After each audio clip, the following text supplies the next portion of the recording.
The screen flickered blue against my swollen face as I held David's phone with trembling fingers. My neck was still in a brace, my ribs screamed with every breath, and the morphine made everything feel like I was underwater. But what I was reading made my heart stop completely. Message after message, photo after photo, months of lies spelled out in black and white. The last text was sent just hours before my accident, while I was sitting in that client meeting, trusting him completely. Before we jump back in, tell us where you're tuning in from, and if this story touches you, make sure you're subscribed, because tomorrow I've saved something extra special for you. While I was counting on him to pick me up because my car was in the shop, while I was believing every word he'd ever said about loving me, the timestamp showed 6:15 p.m., March 15th. 15 minutes before a distracted driver slammed into me at that red light on Highway 26. 15 minutes before my world shattered in more ways than one. The message read like a knife through my chest, and I knew in that moment, lying broken in that hospital bed, that I wasn't just recovering from a car accident. I was about to discover who my husband really was when he thought I might never wake up to find out. My name is Sarah Mitchell, and 3 days ago I thought I knew everything about my life. I thought I knew my husband of 4 years, thought I knew what our future looked like, thought I understood what love meant. I was 28 years old, working as a marketing coordinator at Cascade Marketing Solutions in Riverside, Oregon, and I genuinely believed I was living the life I'd always dreamed of. David and I had met in college, dated for 3 years before he proposed on the beach in Cannon Beach, and we'd built what I thought was a solid marriage based on trust, communication, and shared dreams. I was the kind of wife who meal prepped his lunches every Sunday, who remembered to pick up his favorite coffee creamer, who never questioned when he said he was working late or grabbing drinks with Mark, his best friend from work.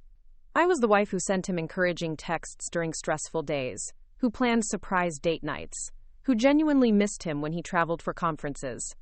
I thought we were happy. I thought we were honest with each other. I thought the man who kissed me goodbye every morning and told me he loved me was telling the truth. The accident happened on a Friday evening in March. I'd been driving back from a client meeting in Beaverton, running about 20 minutes behind schedule because the presentation had gone longer than expected. My car had been in the shop all week, something about the transmission making weird noises, so David was supposed to pick me up from the client's office at 6:30. I texted him the address 3 times, called twice to confirm, and he'd responded with his usual "got it babe, see you then" message that I'd received hundreds of times before. But 6:30 came and went, then 6:45, then 7. I called his phone and it went straight to voicemail. I texted asking where he was, if everything was okay, if he was running late. Nothing. By 7:15, I was standing in the parking lot of the client's building, watching other cars pull away, feeling that familiar knot of worry in my stomach that I'd learned to suppress over the months. David had been working longer hours lately, staying late at TechFlow Systems, where he managed their IT department, and I'd attributed his occasional lateness or missed calls to work stress. I should have waited longer. I should have called an Uber. I should have asked my client if I could wait inside their office. Instead, I did what I always did when David let me down. I made excuses for him and solved the problem myself. I walked 6 blocks to the nearest car rental place, used my credit card to rent a compact sedan, and started the drive home through Friday evening traffic on Highway 26. The rain had started around 7:30, not heavy but enough to make the roads slick and reduce visibility. I was being careful, staying in the right lane, keeping my speed moderate. I'd called David twice more during the drive, both calls going to voicemail, and I was starting to feel that familiar mixture of worry and irritation that had become too common in our marriage lately. Was he okay? Had something happened at work? Or had he simply gotten distracted by something more important than his wife stranded in a parking lot? I was stopped at the red light at the intersection of Highway 26 and Cedar Street, just 10 minutes from our apartment in Pinewood, when I saw the headlights in my rearview mirror approaching way too fast. I had maybe 2 seconds to realize what was about to happen, 2 seconds to brace myself, 2 seconds to think, this is going to hurt, before the impact threw me forward into the steering wheel and everything went black. I woke up 8 hours later in Riverside General Hospital with tubes in my arms, a neck brace around my throat, and Dr. Patricia Williams explaining to me in gentle, professional tones that I was very lucky to be alive. I had 3 cracked ribs, a severe concussion, whiplash that would take months to heal, and internal bruising that made every breath feel like fire. The other driver, she explained, had been texting while driving and hadn't even seen the red light. He'd hit me going 45 miles per hour while I was completely stopped. "Your husband has been here all night," Dr. Williams said, checking my chart with tired eyes. "He's down in the cafeteria grabbing coffee, but he should be back soon. You gave us quite a scare." I nodded weakly, too groggy from pain medication to ask the questions that were forming in my foggy brain. Where had David been when I was calling him? Why hadn't he answered his phone? How had he found out about the accident? David appeared in my doorway about 20 minutes later, looking haggard and worried, his hair messy and his clothes wrinkled like he'd slept in them. He rushed to my bedside with tears in his eyes, taking my hand carefully and telling me how sorry he was, how scared he'd been, how much he loved me. I was too weak and too medicated to do anything but squeeze his hand back and tell him I was okay, that I was just glad he was there. "I'm so sorry I wasn't there to pick you up," he said, his voice breaking slightly. "I got caught up in this emergency at work, this server crisis that came out of nowhere, and I didn't see your calls until it was too late. When the hospital called me, when they told me you'd been in an accident." He trailed off, shaking his head. "I can't lose you, Sarah. I don't know what I'd do without you." I believed him. Even through the pain and the medication and the fear, I believed every word because I wanted to believe it, because the alternative was too frightening to consider. Work emergencies happened. Technology failed. People got distracted. It wasn't his fault that I'd been hurt, and I could see how much guilt he was carrying about not being there when I needed him. He stayed with me all day Saturday. Preparing and narrating this story took us a lot of time, so if you are enjoying it, subscribe to our channel. It means a lot to us. Now back to the story. Holding my hand while I drifted in and out of sleep, talking to the doctors about my treatment plan, helping me sip water through a straw when my throat was too sore to swallow properly. He was attentive and loving and exactly the husband I needed him to be in that moment. When visiting hours ended, he kissed my forehead gently and promised he'd be back first thing in the morning. Sunday morning arrived gray and drizzly. Typical Oregon March weather that matched my mood as I slowly emerged from the fog of heavy pain medication. My head was clearer, but everything hurt worse, and the reality of how long my recovery was going to take was starting to sink in. Dr. Williams had mentioned physical therapy, weeks of rest, possibly months before I'd feel completely normal again. David had texted me good morning around 7, saying he was stopping by our apartment to shower and change clothes before coming back to the hospital. I was alone in my room, staring at the ceiling and trying not to think about how much my ribs hurt when I moved, when I heard the familiar buzz of a phone vibrating against the plastic hospital table. I turned my head carefully and saw David's iPhone sitting there, the screen lighting up with an incoming text message. He must have forgotten it when he left that morning, probably too tired and stressed to remember to grab it. The message preview was visible on the lock screen, and what I saw made my stomach drop. The sender was listed as J. Parker, and the message read, "Baby, I miss you so much. When can I see you again? This weekend was incredible, but I need more." I stared at that screen for what felt like hours, but was probably only seconds, my brain struggling to process what I was seeing. J. Parker. I didn't know anyone in David's life with those initials. The tone of the message was intimate, romantic, definitely not something a coworker or friend would send. The mention of "this weekend" made my blood run cold. This weekend. While I was lying in a hospital bed, someone had spent the weekend with my husband and was texting him about how incredible it had been. My hands were shaking as I picked up the phone, and I knew I was about to cross a line that would change everything. I'd never gone through David's phone before, never felt the need to, never had any reason to doubt his faithfulness. But that message, combined with his absence when I'd needed him most, created a doubt that I couldn't ignore.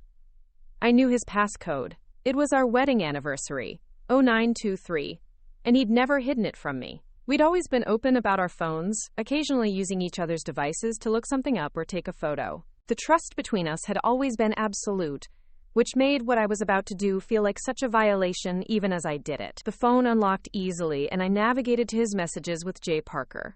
What I found there destroyed everything I thought I knew about my marriage, my husband, and my life. The conversation thread went back months, filled with explicit messages, photos I couldn't bear to look at, and plans for secret meetings that had been happening right under my nose. Jessica Parker from his office, the marketing coordinator he'd mentioned casually a few times, the woman who'd started working at TechFlow Systems 8 months ago. 8 months. The timeline hit me like another car crash. David had been having an affair for 8 months, carrying on an entire secret relationship while coming home to me every night, kissing me goodbye every morning, making love to me, planning our future together. Every late night at the office suddenly made horrible sense. Every weekend morning when he'd said he was going for a run, or meeting Mark for coffee. Every conference or work trip that had seemed to multiply over the past year. I scrolled through message after message, each one making me sicker than the last. They had pet names for each other. They made fun of me, calling me the wife like I was some inconvenient obstacle to their happiness. They'd been together the previous weekend while I was working late on a client presentation, believing my husband was home playing video games and missing me. They'd made plans to meet Friday night, the night of my accident, at some hotel downtown that David had apparently booked in advance. Friday night. The night he was supposed to pick me up. The night I'd called him repeatedly while standing alone in that parking lot. He hadn't answered because he'd been with her, in some hotel room, living a completely different life while I was stranded, and eventually nearly killed because I had to find my own way home. The last message in the thread was from David, sent at 6:15 p.m. on Friday, March 15th, 15 minutes before my accident. On my way now, can't wait to hold you. Sarah's stuck at some client meeting and won't be home until late. We have all night. The message was followed by a series of heart emojis and explicit promises that made me want to vomit. I sat there in that hospital bed, holding the evidence of my husband's betrayal, feeling like I was dying all over again. The physical pain from the accident seemed insignificant compared to the emotional agony of realizing that the man I'd loved and trusted completely had been living a lie for months. Every kiss had been a lie. Every I love you had been a lie. Every moment of intimacy we'd shared had been contaminated by his secret relationship with someone else. The worst part wasn't even the affair itself, though that was devastating enough. The worst part was the timing. He'd chosen to be with her instead of picking me up, and that choice had nearly cost me my life. If he'd been where he was supposed to be, if he'd answered his phone, if he'd put his wife before his affair partner for just one evening, I would never have been on that road. I would never have been stopped at that intersection. I would never have been broken and bleeding and fighting for my life while he was with another woman. I heard footsteps in the hallway and quickly closed the messaging app, my heart pounding so hard I was afraid it would show up on the monitors. David appeared in the doorway a few minutes later, looking refreshed and concerned, carrying a cup of coffee and a bag from my favorite bakery. "Good morning, beautiful," he said, leaning down to kiss my forehead. "How are you feeling? I brought you those lemon scones you love." He was playing the part of the devoted husband perfectly, and I had to fight not to flinch when he touched me. How many times had he kissed me like that after being with her? How many mornings had he brought me coffee and pastries while secretly planning his next rendezvous? "You forgot your phone," I managed to say, my voice hoarse from the breathing tube they'd removed the day before. I held it out to him, watching his face carefully for any sign of panic or guilt. But David was apparently an excellent liar, because he just smiled and thanked me, slipping the phone into his pocket without any visible concern. "Thanks, babe." I was wondering where I'd left it. He settled into the chair beside my bed and started unpacking the pastries, chatting about the traffic on his way back to the hospital, asking about my pain levels and whether I'd slept well. He was so normal, so convincing, that if I hadn't seen those messages with my own eyes, I never would have suspected anything was wrong. But I had seen them. I knew the truth now, and there was no going back to the comfortable ignorance I'd been living in for 8 months. As David fed me small pieces of lemon scone and told me about his plans to take time off work to help with my recovery, I was already beginning to plan what I would do with the knowledge I now possessed. I wasn't going to confront him immediately. I was too vulnerable, too dependent on his help, while I healed from the accident. But I was also no longer the trusting, naive wife who would have demanded answers and expected honesty. The woman who had existed before reading those messages was gone, replaced by someone harder, smarter, and infinitely more strategic. David had made his choice on Friday night.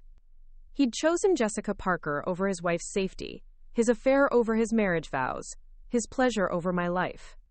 Now I was going to make some choices of my own, and he was going to discover that the woman he'd betrayed wasn't going to disappear quietly into the background of his new romance.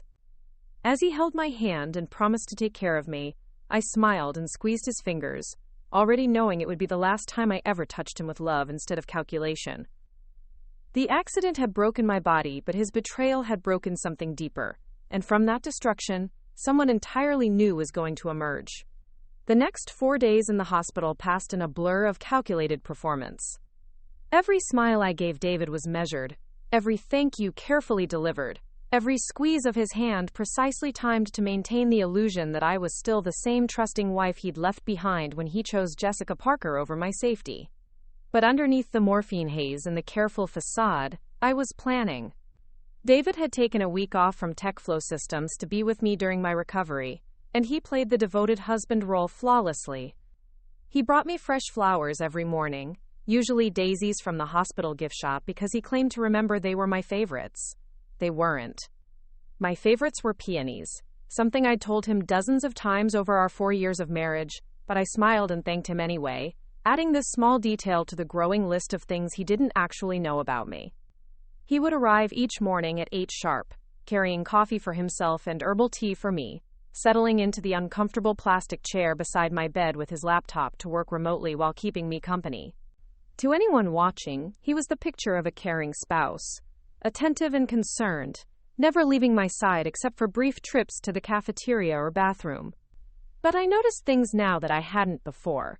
The way he would step into the hallway to take certain phone calls. How his fingers would move across his phone screen when he thought I was sleeping, typing messages he would quickly delete. The small smile that would flicker across his face when he thought I wasn't looking. Dr. Williams had explained that my recovery would be lengthy and complicated. The concussion meant I needed to avoid screens and bright lights for several weeks. The whiplash required physical therapy that wouldn't begin until the acute inflammation subsided. The cracked ribs meant I couldn't lift anything heavier than a coffee cup for at least 6 weeks. And even simple tasks like getting dressed or showering would be challenging. I would need help with everything, and David had volunteered immediately, insisting that he would take care of me completely. "I'm going to work from home for as long as you need me," he told Dr. Williams during one of her morning rounds. "My wife's recovery is the most important thing right now. Everything else can wait." His hand found mine under the hospital blanket, warm and reassuring, and I had to resist the urge to pull away. The same hands that had typed those messages to Jessica, that had touched her while I was lying broken in this bed, were now offering comfort they had no right to give. On Tuesday morning, my 3rd day in the hospital, David's phone rang while he was helping me with breakfast. He glanced at the screen and immediately declined the call, but not before I caught a glimpse of the name displayed there. Jessica Parker. Even seeing her name in that casual font made my stomach clench, but I kept my expression neutral, chewing slowly on the scrambled eggs David had ordered from the cafeteria menu. "Work stuff," he said dismissively, sliding the phone into his pocket. "I told Mark to handle everything while I'm here with you," but I'd seen the slight flush in his cheeks, the way his jaw tightened when he declined her call. This wasn't work stuff.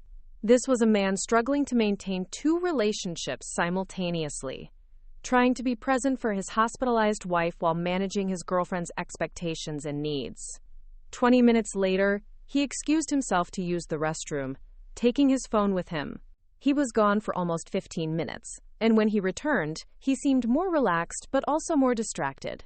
I wondered what promises he'd made to Jessica during that conversation, what explanations he'd given for his sudden unavailability, what lies he'd told about me and my condition to maintain her sympathy and understanding. The nurses had been wonderful throughout my stay, particularly Linda Rodriguez, a woman in her early 50s who worked the day shift and had a warm maternal way of checking on patients that reminded me of my own mother, Linda had been the one to help me navigate the insurance paperwork, to explain the various medications I was taking, and to answer the questions that David couldn't or wouldn't address about my long-term recovery.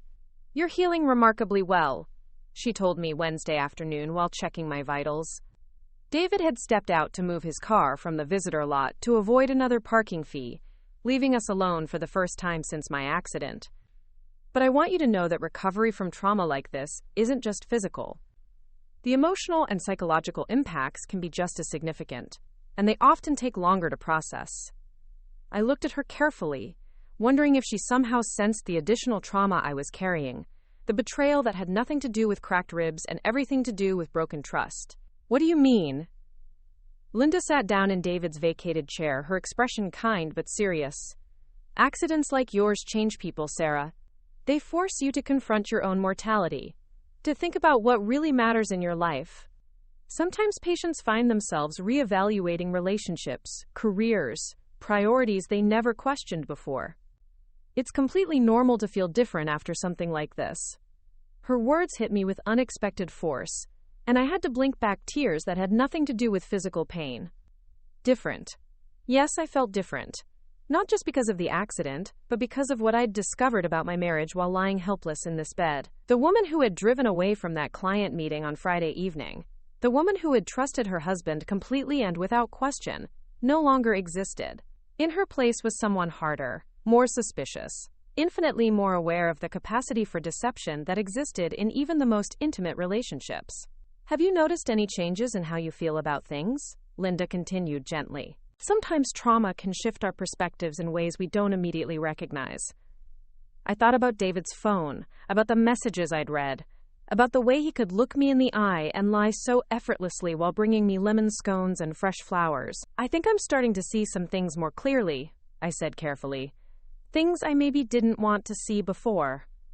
Linda nodded knowingly. "That's very common. Trauma has a way of stripping away illusions, both good and bad. It can be painful, but it's often necessary for real healing to begin." She patted my hand gently. "Just remember that you don't have to make any major decisions while you're still in acute recovery. Give yourself time to process everything you're feeling."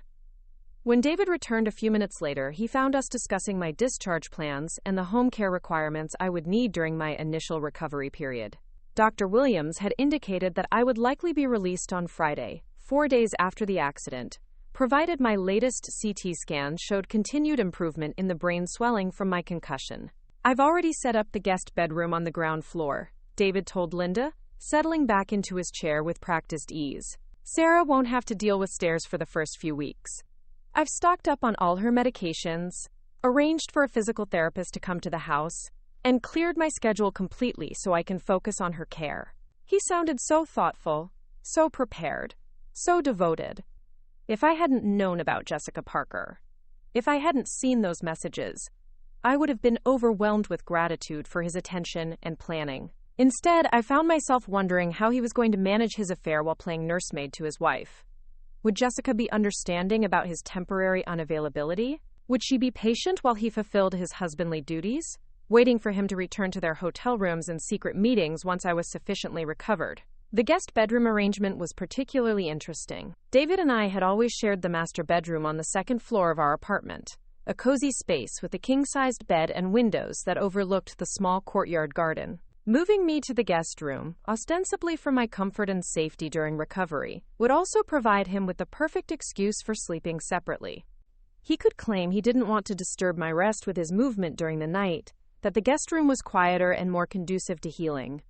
But it would also mean he could come and go without waking me, could slip out for late-night calls or early morning meetings, without having to explain his absence. Friday morning arrived with typical Oregon drizzle, gray skies that matched my mood as I prepared to leave the safety of the hospital for the uncertainty of recovery at home. Dr. Williams had reviewed my discharge instructions thoroughly, emphasizing the importance of rest, gradual activity increase, and immediate medical attention if I experienced any worsening symptoms. The physical therapist would begin home visits the following week, and I had follow-up appointments scheduled with both Dr. Williams and a neurologist who specialized in concussion recovery. David had arrived early with fresh clothes from home, helping me change out of the hospital gown I'd worn for nearly a week. The simple act of putting on my own jeans and sweater felt like a monumental achievement, though the movement required to lift my arms over my head left me dizzy and breathless. Every action reminded me of how vulnerable I still was, how dependent I would be on David's assistance for the most basic daily tasks. The wheelchair ride to David's car felt surreal, like I was leaving one life behind and entering another. Linda Rodriguez walked alongside us, offering final words of encouragement and reminding me to call if I had any questions or concerns about my recovery. She pressed a small piece of paper into my hand as David went ahead to bring the car around. "My personal number," she said quietly. "Not for medical emergencies. We have protocols for those. But if you need someone to talk to during your recovery, someone who understands trauma and healing, please don't hesitate to reach out." Her eyes held a warmth and understanding that made me wonder again if she somehow sensed the additional layers of trauma I was carrying. The drive home was careful and slow, David navigating every turn and stop with exaggerated gentleness to avoid jostling my still tender ribs. He kept up a steady stream of cheerful conversation about the preparations he'd made for my homecoming, the groceries he'd stocked, the comfortable nest he'd created in the guest bedroom. But I found myself studying his profile as he drove, looking for signs of the man who could compartmentalize so completely, who could plan tender care for his wife while maintaining an affair with his coworker. Our apartment in Pinewood looked exactly the same as I'd left it 6 days earlier, but everything felt different through the lens of my new knowledge. The photos on the walls, documenting 4 years of what I'd believed was a happy marriage, now seemed like evidence of an elaborate performance. The couch where we'd spent countless evenings watching movies together, where David had held me while I cried during sad scenes, where we'd planned our future and shared our dreams, felt contaminated by the knowledge of his deception. David had indeed transformed the guest bedroom into a comfortable recovery space. Fresh sheets, extra pillows, a bedside table stocked with medications and water, even a small television positioned for easy viewing from the bed. The thoughtfulness of the arrangements was undeniable, and if I'd been the trusting wife I used to be, I would have been moved to tears by his consideration and care. "I know it's not our bedroom," he said, helping me settle onto the bed with careful attention to my injuries. "But I thought you'd be more comfortable down here, especially while you're still having trouble with stairs. And this way I won't wake you up if I have to take work calls or deal with any late-night emergencies." There it was, the perfect excuse, delivered with such apparent thoughtfulness that any reasonable wife would not only accept it but appreciate it. David could now come and go as he pleased, could slip out to meet Jessica or take her calls without having to worry about disturbing my sleep or answering uncomfortable questions about his whereabouts. The first week of home recovery established a routine that felt both comforting and claustrophobic. David would bring me breakfast in bed each morning, usually something simple like toast and tea that wouldn't upset my still sensitive stomach. He worked from his laptop at the kitchen table, close enough to hear if I called for help, but far enough away to conduct phone conversations I couldn't quite overhear. He prepared simple lunches and dinners, helped me shower every other day with clinical efficiency, and made sure I took my medications on schedule. To any outside observer, he was the model of a devoted husband. But I was no longer an outside observer. I was a woman who knew about Jessica Parker, who had seen the messages, who understood that every kindness came with an expiration date tied to my recovery timeline. How long would David maintain this charade? How long before he began pushing for my independence, encouraging me to spend time alone, creating opportunities to resume his affair without the inconvenience of a needy, injured wife? The answer came sooner than I expected. On my second Thursday home, exactly 2 weeks after the accident, David announced that he needed to return to the office for a few hours to handle some crisis that couldn't be managed remotely. "I hate to leave you alone," he said, though I noticed he didn't quite meet my eyes. "But Mark is completely overwhelmed, and there's this server issue that's been going on for days. I should only be gone for a few hours, just long enough to get things stabilized." He was already reaching for his keys, already mentally preparing for his departure, though he made a show of reluctance and concern. "I'll be fine," I assured him, settling back against the pillows with a book I'd been pretending to read. "I'm feeling much stronger, and I have my phone if I need anything." "You've been taking such good care of me, David. You deserve a break." The relief in his expression was subtle, but unmistakable. "You're amazing, Sarah. I don't know what I did to deserve someone so understanding." He leaned down to kiss my forehead, the same gesture he'd repeated dozens of times over the past 2 weeks, but now it felt like a period at the end of a sentence rather than a comma in an ongoing conversation. After David left, I waited exactly 30 minutes before getting out of bed and walking carefully to the kitchen window that overlooked the parking lot. His blue Honda Civic was gone, and I knew with absolute certainty that he wasn't driving to TechFlow Systems to deal with any server crisis. He was driving to Jessica Parker, to stolen hours he'd been craving while playing the devoted husband role for 2 weeks. The knowledge should have devastated me. 2 weeks earlier, it would have sent me into a spiral of grief and betrayal that would have required immediate confrontation and answers. But the woman I'd become since reading those messages felt something entirely different. I felt clarity. I felt purpose. And for the first time since the accident, I felt a spark of something that might eventually become power. I walked slowly back to the guest bedroom, moving carefully to avoid aggravating my healing ribs, and retrieved the small notebook I'd been hiding under my mattress. For the past week, I'd been documenting everything: David's phone calls that required privacy, the times he stepped outside to text, the subtle changes in his mood after these communications, the excuses he made for brief absences or distractions. Today's entry was simple but significant. March 29th, 2:30 p.m. David left for work emergency. First time alone since hospital discharge. Expected return time, a few hours. I added the date and time to my growing record, then settled back into bed with my book, preparing to time exactly how long those few hours would last. But I wasn't just documenting David's behavior. I was also planning. During the long, quiet hours while he worked at the kitchen table, I'd been thinking about my future, about the life I wanted to build once I was strong enough to build it. The woman who had trusted blindly, who had made excuses for her husband's absences and accepted his explanations without question, was gone. In her place was someone who understood that love without honesty was just an elaborate performance, and I was no longer willing to be an unknowing actor in David's carefully constructed play.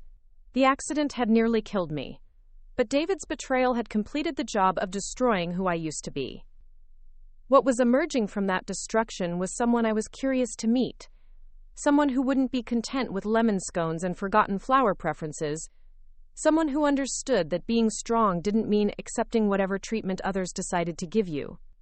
Linda Rodriguez had been right about trauma changing people, about accidents forcing you to reevaluate what really mattered. What mattered to me now wasn't saving my marriage or confronting David, or even understanding why he'd chosen Jessica Parker over the life we'd built together. What mattered was figuring out who I was going to become once I was healthy enough to become her. David returned home 6 hours later, looking refreshed and relaxed in a way I hadn't seen since before the accident. His hair was slightly mussed, his clothes wrinkled, and there was a faint scent of perfume that definitely wasn't mine clinging to his shirt when he leaned down to check on me. "How was the server crisis?" I asked, accepting the cup of tea he'd brought me and noting the way his eyes flickered briefly before he answered. "Complicated, but we got it sorted out," he said, settling into the chair beside my bed with practiced ease. "I'm sorry I was gone so long. These technical issues always take longer than you think they will." He reached for my hand, the same gesture of connection he'd been making for 2 weeks, but now his fingers carried traces of someone else's touch. "I'm just glad you could help," I said, squeezing his hand gently and smiling up at him with what I hoped looked like genuine gratitude. "You work so hard, David. I know how much your team depends on you." As he told me about his fabricated day at the office, describing technical problems that probably didn't exist and solutions he'd never implemented, I realized that I was becoming quite skilled at performance myself. The difference was that my performance had an expiration date, and when it ended, David was going to discover that the woman he'd been lying to for months had learned a few things about deception herself. But tonight, I would continue to be the grateful, recovering wife. I would thank him for the dinner he prepared, for the medications he organized, for the gentle care he provided. I would smile and nod and play my part perfectly, because I was still healing, still vulnerable, still dependent on his assistance for basic daily needs. The real Sarah, the one who was growing stronger and more determined with each passing day, could wait a little longer to make her debut.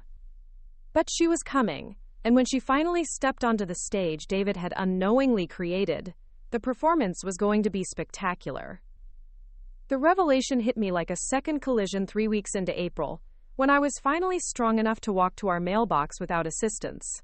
Hidden among the usual bills and advertisements was a credit card statement addressed to David that I had never seen before.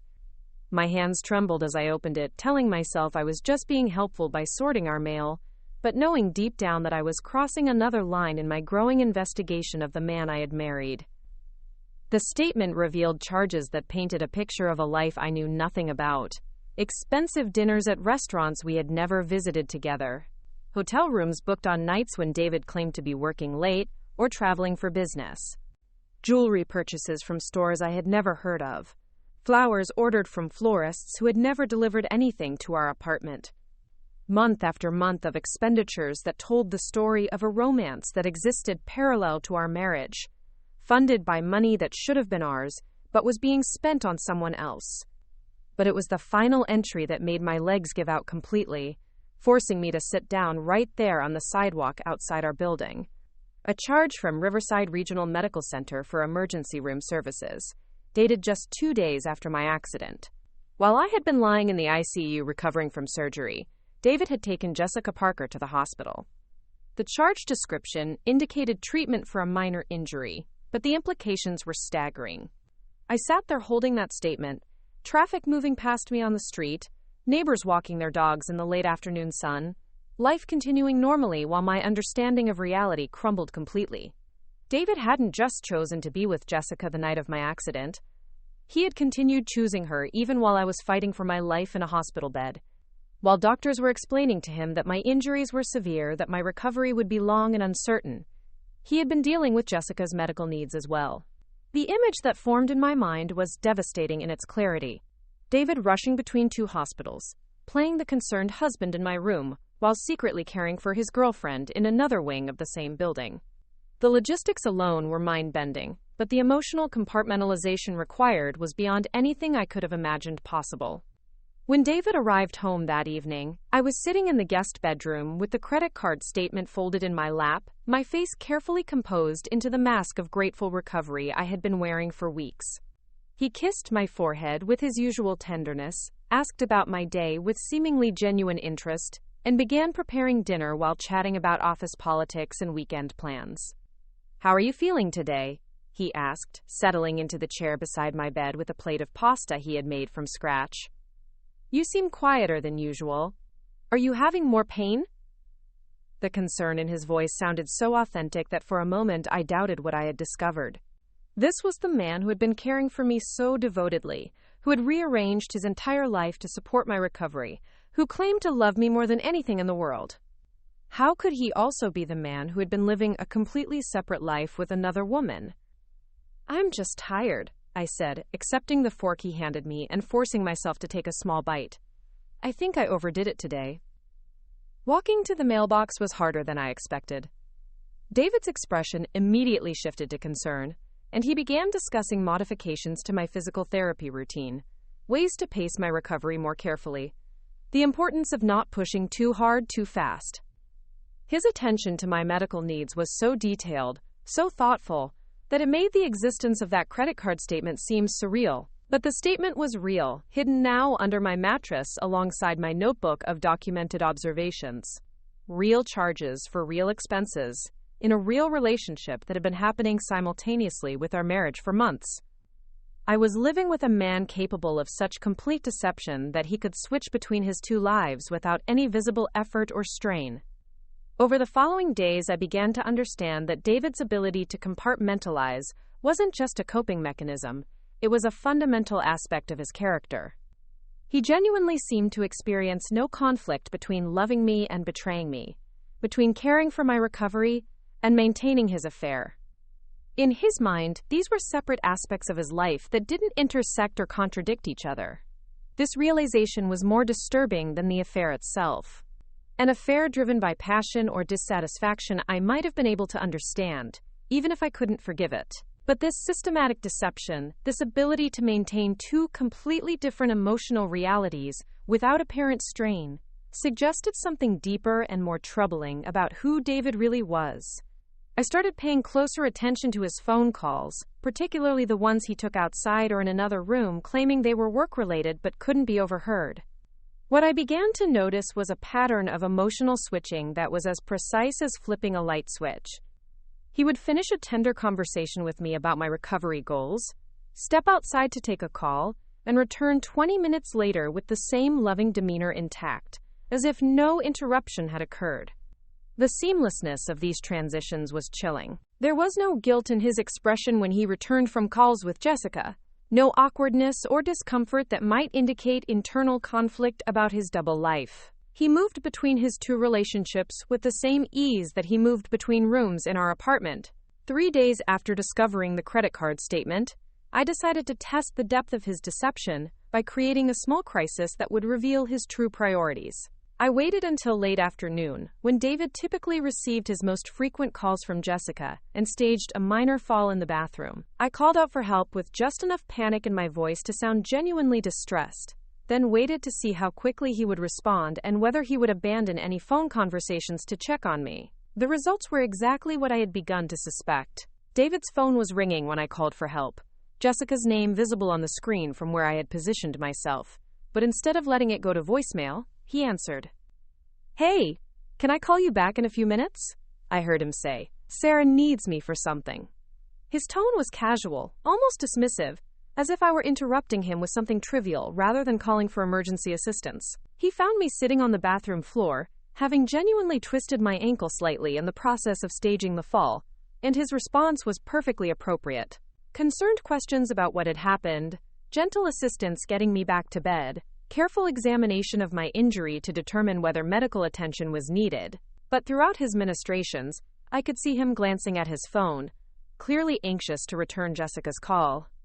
"I'm fine," I assured him after he had elevated my ankle and brought me ice. "Just clumsy. My balance still isn't what it used to be." I smiled up at him with gratitude that felt increasingly hollow. "Thank you for taking such good care of me." "Of course," he said, kissing my forehead with automatic affection. "I'll always take care of you, Sarah. You know that." But even as he spoke the words, his fingers were already reaching for his phone, and within minutes, he had excused himself to make a work call that I knew had nothing to do with TechFlow systems. That night, lying in the guest bedroom while David slept peacefully in the master bedroom, I finally accepted the full scope of what I was dealing with. This wasn't a man struggling with guilt over a momentary lapse in judgment, or trying to figure out how to end an affair that had gotten out of hand. This was a man who had constructed two complete lives, and was maintaining both with calculated precision. The next morning brought an unexpected visitor. Linda Rodriguez, the nurse who had cared for me during my hospital stay, appeared at our door with a basket of homemade muffins and a warm smile that immediately lifted my spirits. David was at work, having left that morning with his usual promise to check on me throughout the day, so Linda and I were able to talk freely. "I was in the neighborhood visiting another patient and thought I'd stop by to see how you're doing," she said, settling into the chair beside my bed and unpacking blueberry muffins that smelled like heaven. "You look wonderful, Sarah, much stronger than when you left the hospital." Linda's presence was like a breath of fresh air in the suffocating atmosphere of deception I had been living in for weeks. Her kindness was uncomplicated, her concern genuine, and talking with her reminded me what authentic care actually felt like. "I've been thinking about something you said in the hospital," I told her after we had caught up on my physical progress. "About trauma changing people's perspectives. About accidents forcing you to reevaluate what really matters. I think that's happening to me, but in ways I didn't expect." Linda nodded encouragingly, her expression indicating that she was prepared to listen to whatever I needed to share. There was something about her maternal warmth and professional discretion that made me feel safe enough to venture into territory I hadn't explored with anyone else. "I'm starting to see things about my marriage that I never noticed before," I continued carefully. "Things that maybe I didn't want to see, or wasn't ready to see until the accident made everything else feel so uncertain. What kinds of things? Linda asked gently, her tone indicating that she had probably heard similar confessions from other patients struggling with post-trauma revelations. I found myself telling Linda about my growing concerns about David's behavior, though I was careful not to reveal the specific evidence I had gathered. I talked about his increasing absences, his secretive phone calls, the way he seemed to be managing my recovery timeline, in ways that served his needs more than mine. I described the feeling of being carefully handled rather than genuinely cared for, the sense that David was performing the role of devoted husband rather than actually being one. Linda listened without judgment or surprise, nodding at intervals that suggested she had encountered similar situations before. When I finished speaking, she was quiet for a long moment, choosing her words carefully. "Sarah," she said finally, "in my 25 years of nursing, I've seen a lot of families deal with medical crises. I've watched how people respond when someone they love is vulnerable and needs care. What I've learned is that crisis doesn't change people's fundamental character, it reveals it."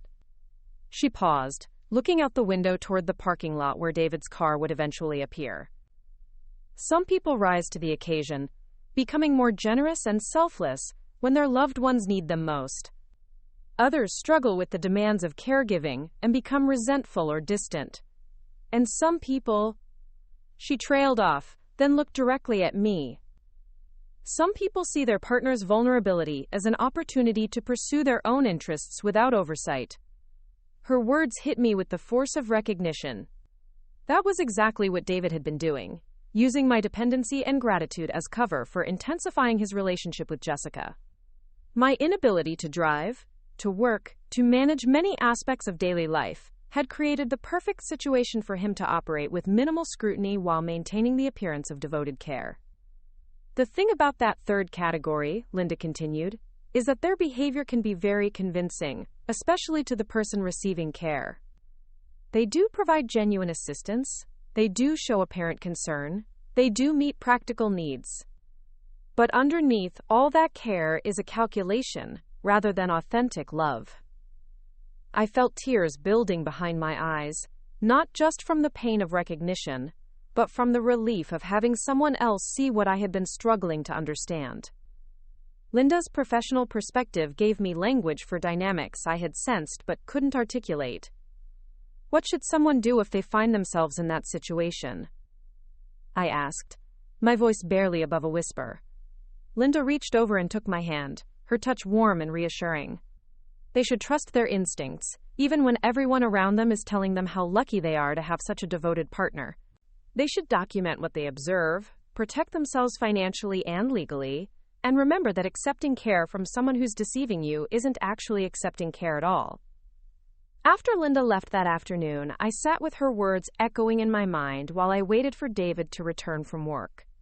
When he arrived with takeout from my favorite restaurant and stories about his day that I now suspected were carefully edited, I found myself studying him with new eyes. This was a man who could look me in the face and lie with complete conviction, who could express tender concern for my well-being while systematically betraying my trust. The realization was terrifying not just because of what it meant for our marriage, but because of what it suggested about my own judgment. How had I been so completely fooled by someone I lived with, slept beside, shared my most intimate thoughts with? But Linda's observation about crisis revealing rather than changing character helped me understand that David's capacity for deception hadn't developed recently. It had always been there, carefully hidden beneath charm and attentiveness that had convinced me I was loved when I was actually being managed. This insight shifted something fundamental in how I approached my situation. Instead of feeling victimized by David's betrayal, I began to feel grateful for the accident that had exposed it. If I hadn't discovered his affair now, I might have spent years or even decades living with a man who was capable of this level of systematic deception. That evening, while David prepared dinner and chatted about weekend plans that would probably include secret time with Jessica, I made a decision that felt both terrifying and liberating. I was going to stop trying to save my marriage and start preparing to save myself.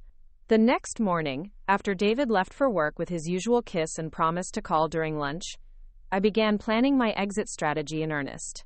But this wouldn't be an emotional confrontation or a dramatic scene. It would be as calculated and strategic as David's affair had been, executed with the same careful attention to timing and detail that he had used to construct his double life. If David could compartmentalize his emotions to maintain two relationships simultaneously, then I could compartmentalize mine to plan my escape, while maintaining the appearance of grateful recovery. If he could perform love while planning betrayal, then I could perform gratitude while preparing independence. The woman who had been broken in that hospital bed was gone, replaced by someone harder, smarter, and infinitely more strategic. David had been an excellent teacher in the art of deception, and I was proving to be a very capable student. But where his deception served selfish purposes, mine would serve survival. Where his lies protected his comfort, mine would protect my future.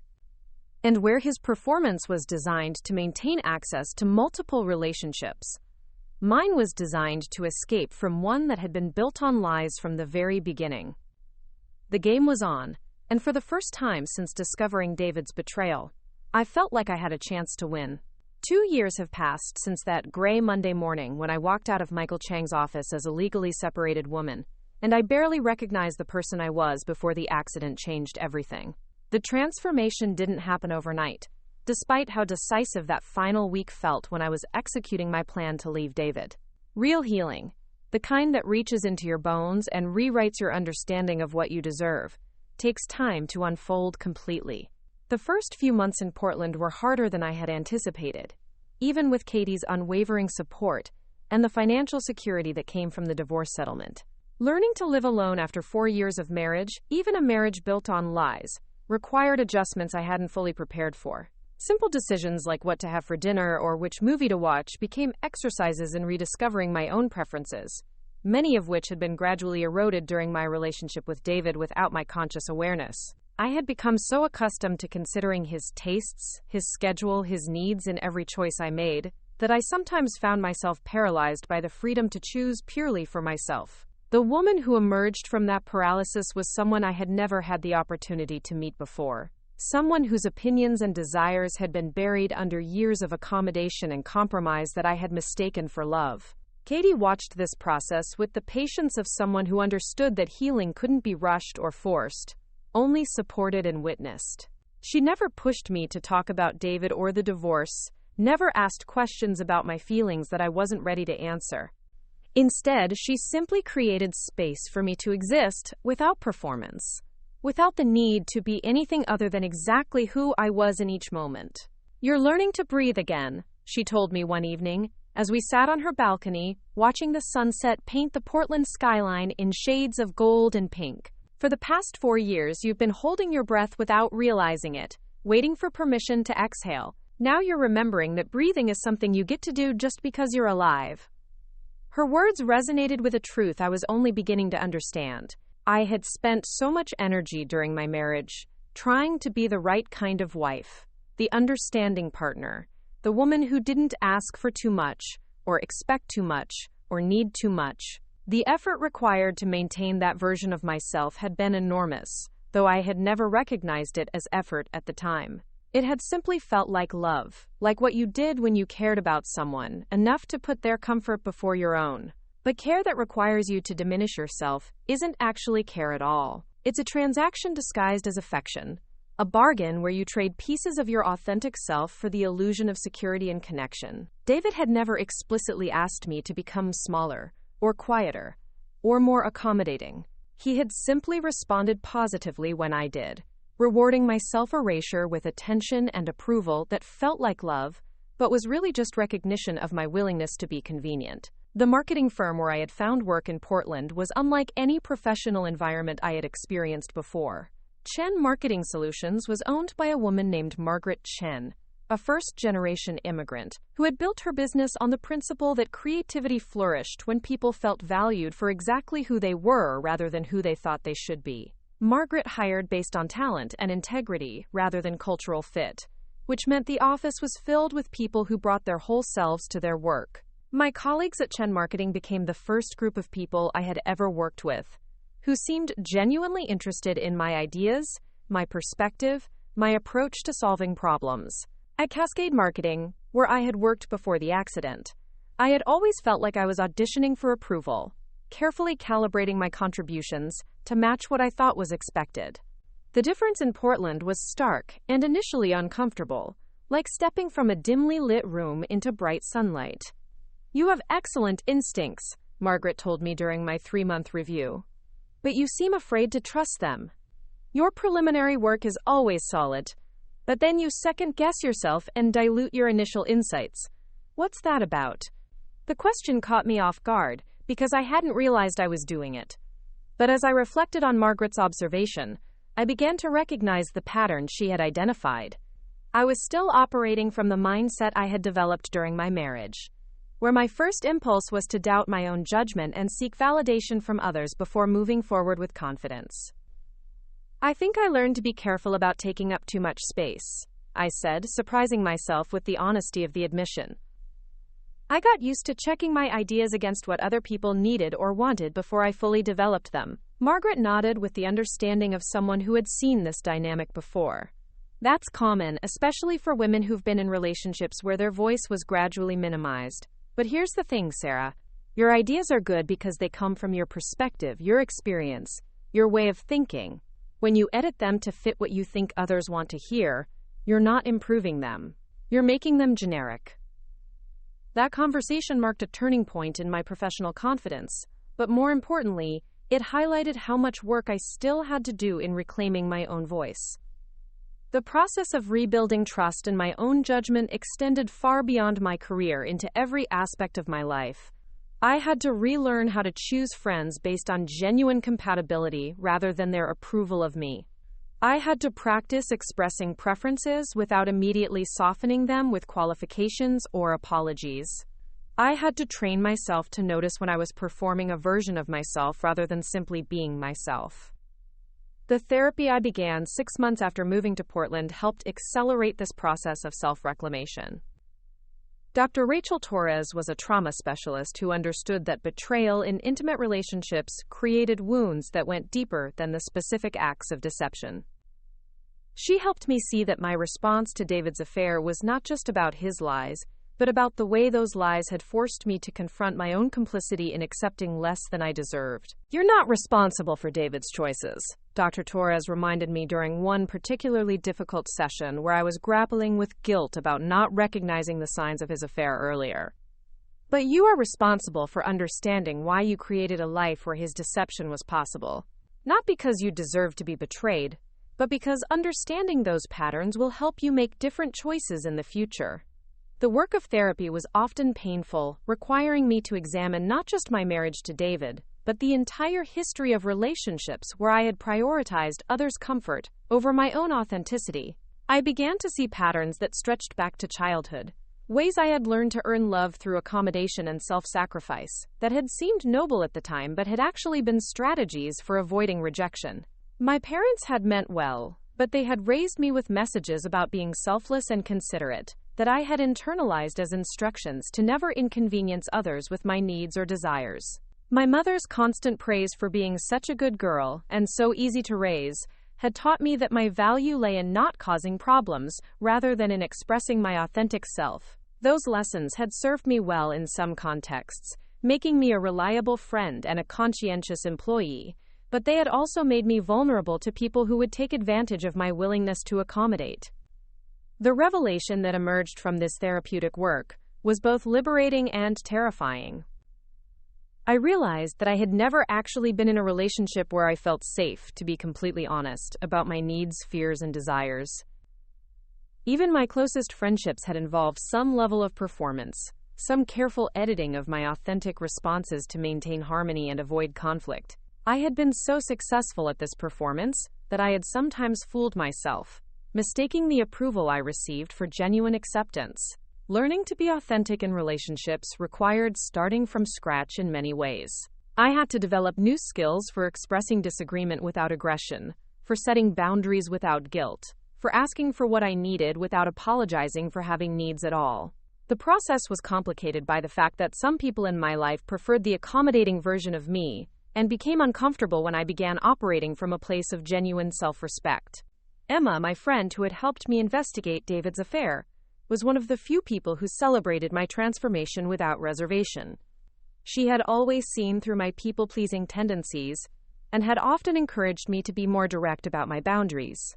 When I called her 18 months after the divorce to tell her about a conflict I had navigated successfully at work, her response was pure delight. "You told your boss that his timeline was unrealistic and suggested a better approach?" she said, laughing with genuine pleasure. Sarah, the woman I knew 3 years ago, would have worked 80-hour weeks to meet that impossible deadline, and then apologized for not delivering sooner. This is incredible progress. Emma was right, though it had taken me a long time to recognize the significance of these small acts of self-advocacy. Each time I chose honesty over harmony, each time I prioritized my integrity over others' approval, I was building evidence that I could trust myself to navigate difficult situations without sacrificing my authenticity. The confidence that emerged from this evidence was qualitatively different from anything I had experienced before, rooted in self-knowledge rather than external validation. The romantic relationships I began exploring in my second year in Portland were laboratories for practicing these new skills. I dated carefully and selectively, paying attention to how potential partners responded to my boundaries, my opinions, my needs.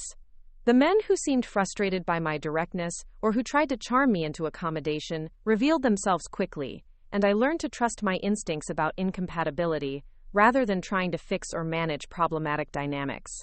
When I met James Morrison at a community volunteering event, I almost didn't notice him initially because he was so different from the type of man I had historically been attracted to. Where David had been charming and persuasive, James was quiet and thoughtful. Where David had filled silences with entertaining stories, James seemed comfortable with quiet moments and unhurried conversations. Where David had made grand gestures and dramatic declarations, James expressed care through consistent small attentions and reliable presence. Our first few dates were exercises in mutual discovery that felt entirely different from the performance-based interactions I was used to. James asked questions about my thoughts and opinions with genuine curiosity, and he shared his own perspectives without trying to convince me to adopt them. When we disagreed about something, which happened regularly, he seemed interested in understanding my reasoning rather than changing my mind. "I like how you think about things," he told me after a conversation about a local political issue where we had found ourselves on opposite sides. "You don't just repeat what you've heard somewhere else. You actually think through the implications and form your own conclusions. It's refreshing." His comment highlighted something I was still learning to appreciate about myself. The process of rebuilding my life after David's betrayal had required me to develop my own opinions about everything from where I wanted to live, to what I wanted to do for work, to how I wanted to spend my free time. For the first time in my adult life, my choices were based on my authentic preferences, rather than on what I thought others expected or wanted from me. James and I had been dating for 8 months when he met Katie for the first time during a weekend visit she made to Portland. I had been nervous about the introduction, not because I thought they wouldn't like each other, but because Katie knew me better than anyone and would immediately sense any performance or accommodation I might be unconsciously engaging in with James. The evening went better than I had hoped, with James and Katie discovering a shared interest in hiking and photography that led to animated discussions about their favorite local trails. But it was Katie's assessment afterward that truly mattered to me. "He sees you," she said simply as we cleaned up after dinner.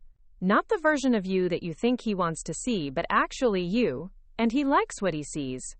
That's never happened before, has it?" She was right. In all my previous relationships, including my marriage to David, I had felt like I was managing the impression I made, carefully curating the aspects of myself I revealed to maintain attraction and approval. With James, I found myself sharing thoughts and feelings I had never expressed to anyone, not because he demanded honesty, but because his consistent acceptance made authenticity feel safe. The safety I felt with James allowed me to recognize how much energy I had previously spent on relationship management. The cognitive load of constantly monitoring another person's moods, anticipating their needs, and adjusting my behavior to maintain harmony had been exhausting in ways I hadn't fully appreciated until I experienced its absence. With James, I could simply be present in conversations without simultaneously strategizing about how to be the right kind of partner. This newfound relationship ease extended beyond romance into my friendships and professional relationships as well. I began to attract people who appreciated directness and authenticity, while gradually distancing myself from those who seemed to require performance and accommodation. The social circle that emerged around me in Portland was smaller than what I had maintained in Riverside, but the connections were deeper and more genuine. Margaret at Chen Marketing had become something of a mentor, helping me understand how to channel my analytical skills and creative insights into leadership opportunities.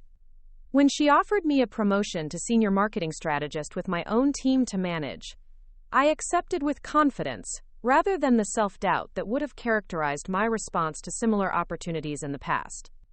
"You've really come into your own this year," Margaret observed during the meeting where we discussed my new role. "There's a clarity and decisiveness in how you approach problems now that wasn't there when you first started here. What changed?" The question made me reflect on the journey I had traveled, from the woman who had discovered her husband's betrayal while lying helpless in a hospital bed, to the woman who was now confidently accepting leadership responsibilities in a career she loved. The external changes were obvious, but the internal transformation was harder to articulate. "I think I learned the difference between being accommodating and being collaborative," I said after thinking for a moment. "I used to think that being easy to work with meant never disagreeing, or never pushing back on ideas I thought were problematic.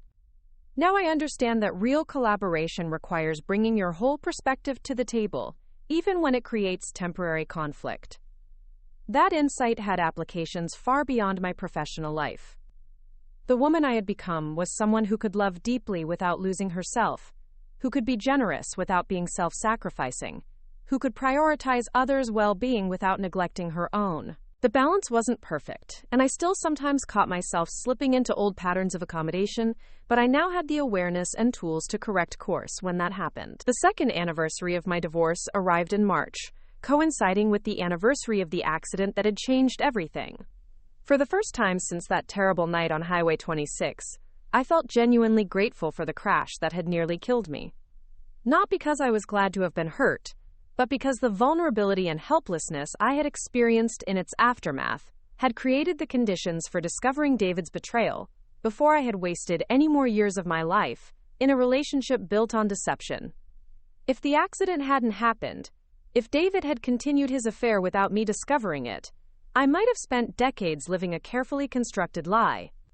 I might have raised children with a man who was systematically deceiving me, might have grown old, believing in a love that had never actually existed. The pain of discovery had been excruciating, but it had also been liberating in ways I was still learning to appreciate. James and I marked that anniversary by taking a weekend trip to the Oregon coast, walking along the same beaches where David had proposed to me 4 years earlier.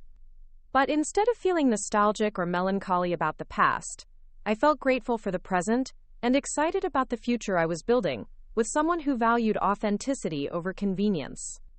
"Do you ever regret it?" James asked as we sat on a driftwood log watching the sunset paint the Pacific in brilliant colors. "The way you handled everything with David, I mean. Some people might have tried to save the marriage, might have given him a chance to explain or change."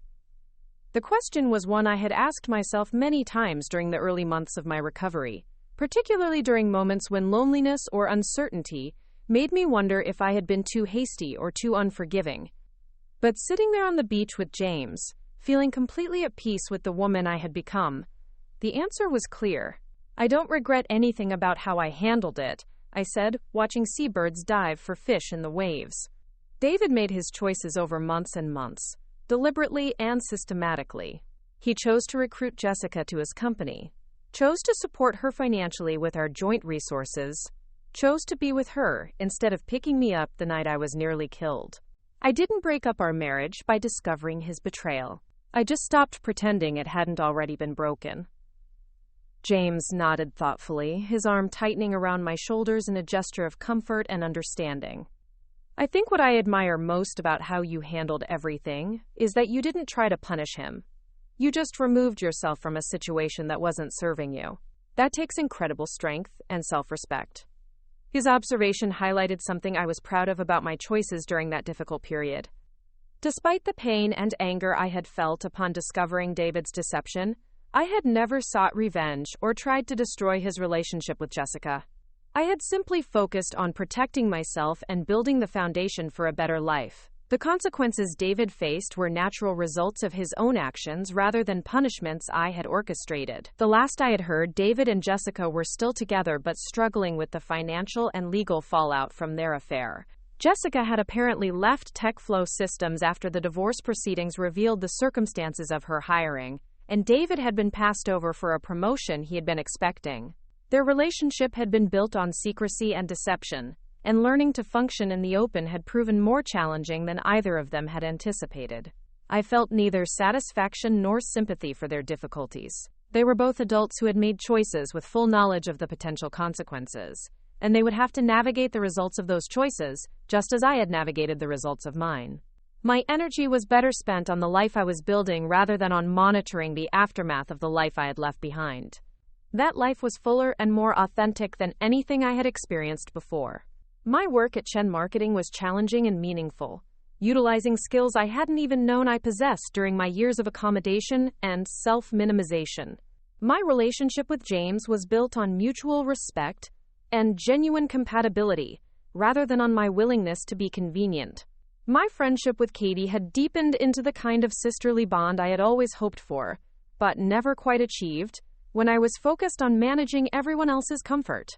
The apartment I had found in Portland's Hawthorne district reflected my authentic tastes for the first time in my adult life. The colors were bolder, the furniture more interesting, the art more personal than anything I had chosen during my marriage. Every object in the space had been selected because I genuinely loved it, rather than because it coordinated with someone else's preferences or fit some external idea of what my home should look like. Standing in my living room on a Sunday morning, drinking coffee from a mug I had chosen purely because it made me smile, I sometimes marveled at how different my life had become. The woman who had driven away from that client meeting in Beaverton 3 years earlier, the woman who had trusted her husband completely and accepted his explanations without question, felt like someone I had known in another lifetime. The transformation hadn't erased all the challenges of daily life, or eliminated all the possibilities for future disappointment and heartbreak, but it had given me something invaluable: the knowledge that I could trust myself to navigate whatever came next with integrity and courage. I had survived betrayal, rebuilt my life from scratch, and learned to love myself enough to demand authenticity in all my relationships. The accident that had nearly killed me had also nearly destroyed my faith in love and partnership. But discovering my own capacity for resilience, strategic thinking, and decisive action had restored that faith in a deeper and more realistic way. I now understood that lasting love required two people who were committed to honesty, even when it was uncomfortable, to growth even when it was difficult, to maintaining their individual authenticity even within the context of partnership. James and I had begun talking about moving in together, a conversation that would have terrified the woman I used to be, because it would have felt like a test of my ability to be the right kind of partner. But the woman I had become approached the possibility with excitement and confidence, knowing that any partnership worth having would be built on who I actually was, rather than who I thought I should be.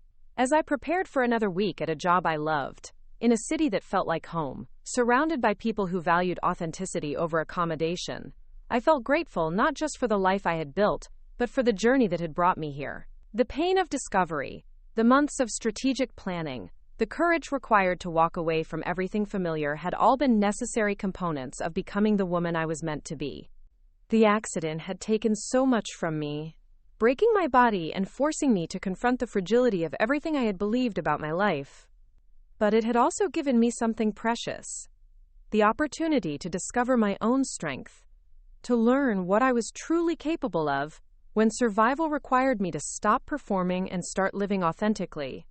I was no longer the woman who accepted lemon scones when she preferred peonies, who smiled through forgotten anniversaries and unexplained absences, who prioritized everyone else's comfort over her own truth.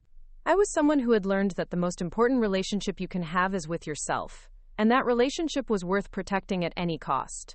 The story that had begun with tubes down my throat and a husband's betrayal had become something entirely different, a story about discovering your own worth, about learning to trust your instincts, about building a life that reflected your authentic values rather than other people's expectations.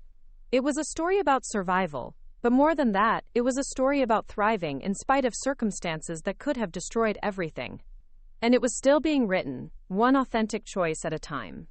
The plan I had been crafting for weeks finally crystallized on a Tuesday morning in early May, exactly 8 weeks after my accident. David had left for work with his usual routine of concerned kisses and reminders to rest, but this time I knew it would be the last morning he would return to find me waiting in the guest bedroom like a grateful patient. Today was the day I would execute the most important performance of my life, one that would end with David discovering that the woman he thought he had been managing was several steps ahead of him. My first call was to Dr. Patricia Williams at Riverside General Hospital. Over the past month, I had been documenting every detail of my recovery, photographing my healing injuries, keeping detailed records of my pain levels and medication usage. What I hadn't told David was that I had been feeling significantly better for over 2 weeks, strong enough to resume most normal activities, but careful to maintain the appearance of slower progress. "Dr. Williams," I said when she answered, "this is Sarah Mitchell. I wanted to schedule an appointment to discuss my return to work timeline and get clearance for full activity." "Sarah, how wonderful to hear from you," she replied warmly. "How are you feeling? From your last visit, I thought you might need another month or two before considering full activity." "That's what I let David believe," I said carefully, "but I've been feeling much stronger than I've indicated at home. I need to schedule an independent medical evaluation without my husband's knowledge. There are some personal circumstances that make it important for me to have an accurate assessment of my capabilities." There was a pause on the other end of the line, and I could hear the shift in Dr. Williams' tone as she moved into professional mode. "Sarah, are you safe at home? Do you need immediate assistance?" "I'm not in physical danger," I assured her, "but I am in a situation where I need to make some major life decisions, and I need medical documentation that reflects my actual condition rather than what's convenient for my caregiver to believe." Dr. Williams understood immediately. In her years of practice, she had undoubtedly encountered other patients whose recovery was being managed or manipulated by people with questionable motives. We scheduled an appointment for that afternoon, during David's regular work hours, and she assured me that the evaluation would be confidential and thorough. My second call was to Tom Rodriguez, Linda's husband, who worked as a private investigator specializing in domestic cases. Linda had given me his number during her visit, suggesting that I might find his services useful if my suspicions about David proved accurate. Tom's voice was professional but warm when I explained what I needed. "I want to hire you to document my husband's activities today," I said, settling into the kitchen chair where I could watch for David's return. "I have strong evidence that he's having an affair, but I need photographic proof for divorce proceedings. Can you follow him from his office and document where he goes, who he meets with, how he spends his time?" Tom asked practical questions about David's schedule, his car, his usual haunts, taking notes with the efficiency of someone who had handled many similar cases. "I can have a preliminary report for you by tomorrow morning," he said. "But Sarah, I want you to be prepared for what we might discover. Sometimes seeing photographic evidence hits differently than just knowing something intellectually." "I'm prepared," I said, though I wondered if that was actually true. "I need to know exactly what I'm dealing with before I make my next moves." My third call was to Margaret Chen, the woman who owned the marketing firm where Emma had connected me for potential employment opportunities. Margaret had been understanding when I explained my situation weeks earlier, and she had been keeping a position open for when I was ready to return to work. "Margaret, this is Sarah Mitchell," I said. "I'm ready to accept your job offer. I can start Monday if that works for you." "Wonderful." Margaret's enthusiasm was infectious. "Are you sure you're ready physically? I don't want to rush your recovery." "I've been cleared by my doctor," I said, which would be true by the end of the day. "I'm excited to start fresh, and your company feels like exactly the right place for the next phase of my career."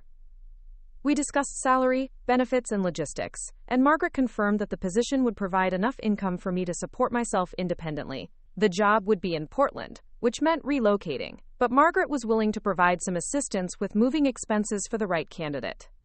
My fourth call was to a divorce attorney named Rebecca Walsh, whom Tom Rodriguez had recommended as someone who specialized in cases involving financial deception and hidden assets. Rebecca's reputation was formidable, and her approach was exactly what I needed: strategic, thorough, and completely focused on protecting her clients' interests. "From what you've described," Rebecca said after I outlined David's secret credit card, his pattern of deception, and the evidence I had been gathering, you have grounds for a divorce that will be very favorable to your interests. Oregon is a no-fault state, but financial fraud and hidden assets changed the calculation significantly.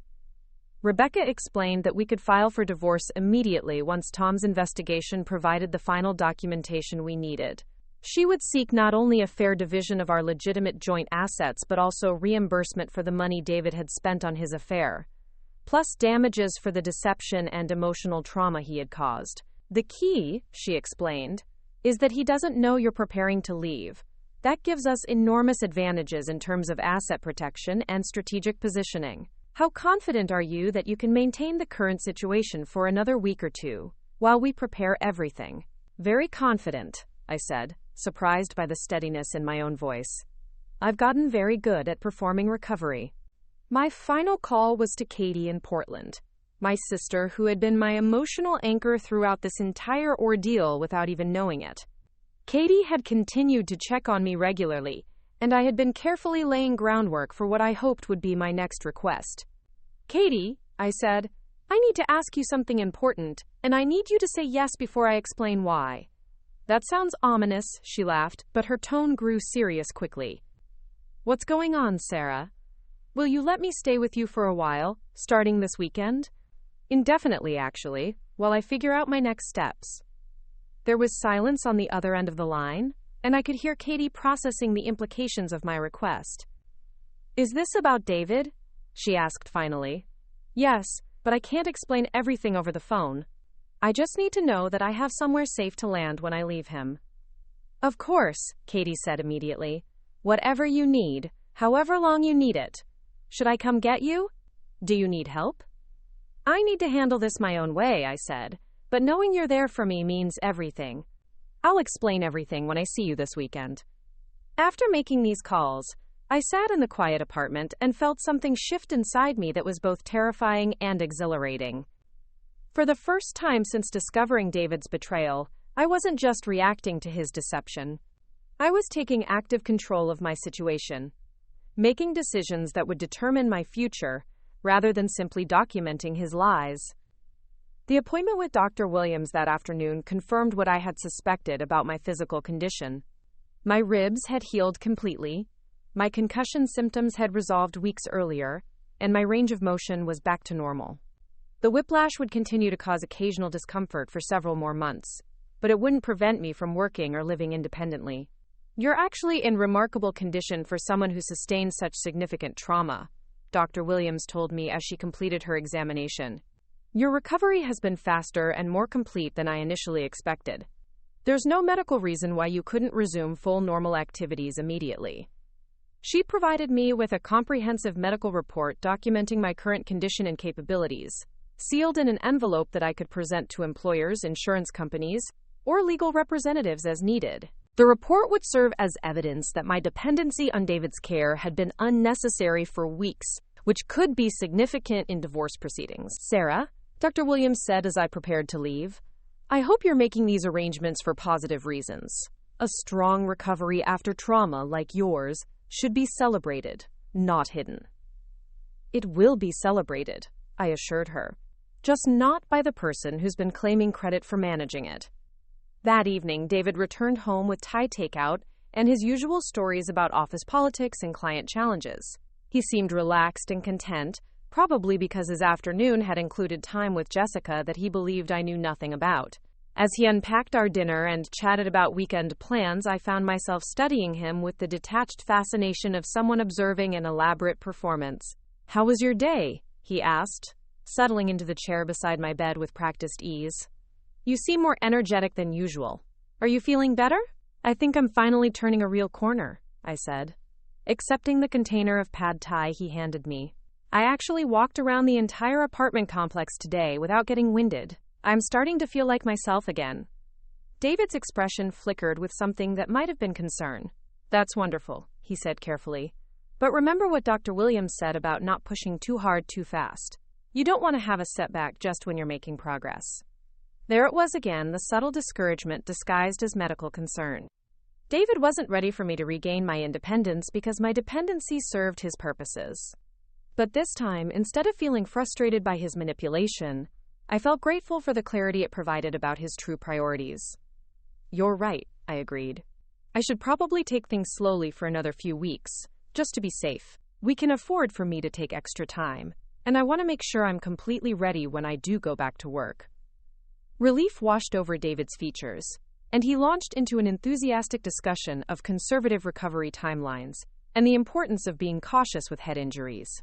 As he spoke, I realized that his medical concerns were completely fabricated, designed to serve his needs rather than mine. He had no more understanding of my actual condition than I had of his affair 6 weeks earlier. The next morning brought Tom Rodriguez's preliminary report, delivered by hand to ensure confidentiality. The manila envelope contained photographs that destroyed any remaining doubt about David's relationship with Jessica Parker, along with a detailed timeline of his activities the previous day. David had left TechFlow Systems at 11:30 a.m., claiming a client lunch that would keep him out of the office for several hours. Instead, he had driven directly to the Riverside Marriott, where Jessica was waiting in the lobby with an overnight bag. They had checked into a room together, emerging 4 hours later to have dinner at an expensive restaurant downtown before returning to the hotel for the night. The photographs were explicit without being gratuitous, clearly documenting the intimate nature of their relationship while respecting basic human dignity. But what struck me most forcefully wasn't the visual evidence of David's affair, it was the timeline. He had spent less than 3 hours at work on a day when he left home with elaborate explanations about important projects and critical deadlines. David's entire work schedule, which I had accepted without question for months, was apparently as fictional as his devotion to our marriage. He had been using his job as cover for an affair that was consuming most of his time and attention, while I worried about the stress he claimed to be experiencing at TechFlow Systems. Tom's report also included financial documentation showing that David had paid for the hotel room, the dinner, and several shopping purchases Jessica had made during their afternoon together. The total expenditure for one day exceeded what David claimed we could afford to spend on groceries for a week. Thursday evening, David arrived home later than usual with flowers and an elaborate apology about a work crisis that had kept him at the office until nearly 9 p.m.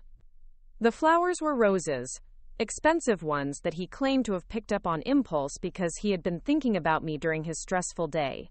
"I'm sorry I'm so late," he said, kissing my forehead with tender concern. "This project is really demanding, but I should be able to wrap it up by tomorrow afternoon. Maybe we can do something special this weekend to celebrate your continued recovery." I accepted the flowers with appropriate gratitude while calculating that he had probably given Jessica an identical bouquet earlier that day. The roses were beautiful, but they felt like props in a performance rather than genuine expressions of affection. "These are lovely," I said, arranging them in a vase with careful attention. "You're so thoughtful, David. I know how hard you've been working to support us during my recovery." That night, after David fell asleep in the master bedroom, I made my final preparations. I packed a small suitcase with essentials and hid it in the guest room closet. I transferred the last of my secret savings to the new account I had opened in Portland. I wrote letters to my parents explaining what was about to happen and asking them to respect my need for space while the situation resolved itself. And then I called Rebecca Walsh and told her to file the divorce papers first thing Friday morning. Friday dawned gray and misty, typical Oregon spring weather that seemed appropriate for the day I would officially end my marriage. David left for work at his usual time, promising to be home early so we could start our weekend together. He seemed particularly affectionate that morning, perhaps anticipating a romantic evening with Jessica that he believed I knew nothing about. By 10 a.m., the divorce papers had been filed. By noon, David's phone was ringing with calls from Rebecca Walsh's office, informing him that his wife was seeking dissolution of their marriage based on evidence of adultery and financial fraud. By 3 p.m., when he tried to call me in panic and confusion, he discovered that my phone had been disconnected. I wasn't there to witness David's return home that evening, because I was already in Portland, sitting in Katie's living room with a cup of tea and a sense of peace I hadn't experienced in months. Katie had driven down to get me that afternoon, loading my few possessions into her car while I took one last look around the apartment where I had learned some of the most important lessons of my life. "Are you sure about this?" Katie had asked as we prepared to leave Riverside behind forever. "I've never been more sure of anything," I replied, closing the door on the guest bedroom where I had spent so many weeks documenting lies and planning my escape. "I'm not running away from David, I'm running toward the life I should have been living all along." The divorce proceedings unfolded exactly as Rebecca Walsh had predicted. David's financial deception was so thoroughly documented that he had little choice but to accept a settlement that reflected his misuse of our joint assets. The money he had spent on Jessica, the secret credit cards, the fabricated work schedule that allowed him to conduct his affair, all of it became evidence in legal proceedings that left him financially and professionally compromised. Jessica Parker, confronted with evidence of the systematic deception David had used to maintain both relationships, ended their affair and left TechFlow Systems shortly after the divorce was finalized. Apparently, discovering that she had been complicit in an ongoing betrayal shattered her illusions about David's character as completely as it had shattered mine. 6 months later, I was settled in Portland with a job I loved, an apartment that reflected my authentic tastes, and a growing understanding of who I was when I wasn't performing for someone else's benefit. The woman who had been broken in that hospital bed had emerged stronger, smarter, and infinitely more aware of her own worth. The accident that had nearly killed me had also saved my life in ways I was still discovering. Without that forced period of vulnerability and dependency, I might never have seen through David's performance to the calculated deception underneath. I might have spent years or even decades living with a man who was systematically betraying my trust while convinced that I was loved. Looking back, I felt grateful not just for my physical recovery but for the emotional and psychological transformation that had emerged from trauma. I had learned that survival sometimes requires strategic thinking rather than emotional reaction, that healing involves becoming someone new, rather than returning to who you used to be. The last time I saw David was at the final divorce hearing, where he sat across the courtroom looking like a man who had lost control of a situation he thought he was managing perfectly. He tried to make eye contact several times, perhaps hoping for some sign of the woman who had once accepted his explanations without question. But that woman no longer existed, replaced by someone who understood that the most powerful response to betrayal wasn't confrontation, but simply walking away with dignity intact. As I left the courthouse that day, officially free from a marriage that had been built on deception, I felt something I had never experienced before. Complete confidence in my own judgment and complete ownership of my own future. David had taught me, without meaning to, that love without honesty was just an elaborate performance. But I had taught myself something infinitely more valuable. That the most important relationship you can have is with yourself, and that relationship was worth protecting at any cost. The story that began with tubes down my throat and a husband's phone full of lies had become something entirely different. A story about discovering your own strength, learning to trust your instincts, and building a life based on authenticity rather than accommodation. It was a story about survival, but more than that, it was a story about refusing to settle for anything less than genuine love and respect. Today, I wake up in an apartment that belongs entirely to me, go to work at a job that values my authentic contributions, and spend my free time with people who appreciate me for exactly who I am, rather than who I'm willing to pretend to be. The accident broke my body and David's betrayal broke my heart, but from that destruction emerged someone I'm proud to be, someone who understands that real strength isn't enduring whatever treatment others decide to give you. Real strength is knowing what you deserve, and refusing to accept anything less, even when walking away means starting over completely, especially then. 3 years have passed since I walked out of that courtroom in Riverside as a free woman, and sometimes I catch glimpses of my reflection in storefront windows and barely recognize the person looking back at me.